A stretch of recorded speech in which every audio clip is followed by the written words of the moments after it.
This is the second year that we are hosting and having a discussion in honor of Women's History Month. And we are honored this year to have a panel of speakers that can discuss a very important issue to all of us, the gender wage gap. Dr. Liao. Hello, everyone. I'm so excited to be the moderator for the evening. I'm going to go ahead and hand things over to one of the biggest authors of the wage gap in optometry, Dr. Ham. Dr. Ham, you can go ahead and take it away. So we're going to kind of first start about what is the gender wage gap. I talked about it a little bit, but AAUW put it really, really well. So the AAUW is an organization where they are working on closing the gender wage gap as well, and do a lot of negotiation training courses. And so how they state it in all their courses is, simply put, the gender pay gap is the gap between what women are paid and what men are paid. All right. So now we're going to get down to the good nitty gritty stuff. So this is the wage gap in optometry. So the gray graph on the side can be a little hard to see, and I apologize for that. It's our best one where it has everything put together. This came from our research that was done. So a little background. So our research was pulled, the survey was pulled in 2018. Our data was fully synthesized, and we went through our statistics in 2019 and then fully published in 2020.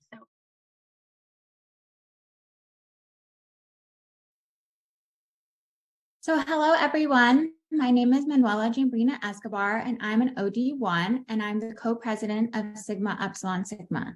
We are so excited that everyone can come to hear this wonderful discussion we are about to have. And today we really want to talk about the challenges that come with this and really how to regain balance in our lives and our careers.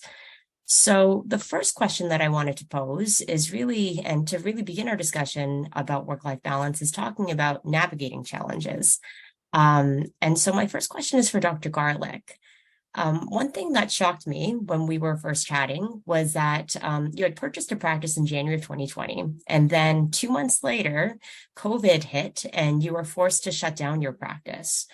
So I was wondering, how did you manage a sudden challenge, and what advice would you have on tackling challenges out of your control when you look back at this? So when I bought this practice, obviously COVID wasn't at all on the radar. And so I think with any sort of crisis in your life, there is something good that can come out of that, right? So you can think the situation was pretty terrible.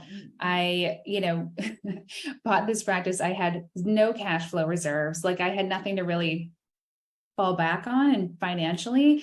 So it was pretty terrifying. And then I was put on orders for the military. So I was actually not even in my practice. It didn't matter actually, because we shut it down anyway. But all of that was actually, at the time, I was very sweaty and just panicking and what am I going to be doing? What is happening? Why did I buy this practice? But in the long run, I actually look back and was that was actually not that COVID was a good thing, but the learning experiences that I got from COVID was actually very helpful. Hello, everyone. Thanks for inviting me here. I feel like I should more share of what I did that you shouldn't do. My best advice to all the ladies or anybody else who is approaching their first job, especially in the profession, is to, before you even start looking, think about what you want to achieve. If you understand what you want to achieve and you understand where you would like to be regarding salary, regarding your work hours, regarding investments for the future, regarding paying off your student loans, start from that point. I would say try to avoid stuffing, a number into a pigeonhole, so to speak, and try to find a job that fits that's never going to be a job that will offer the benefits that you want. So what do I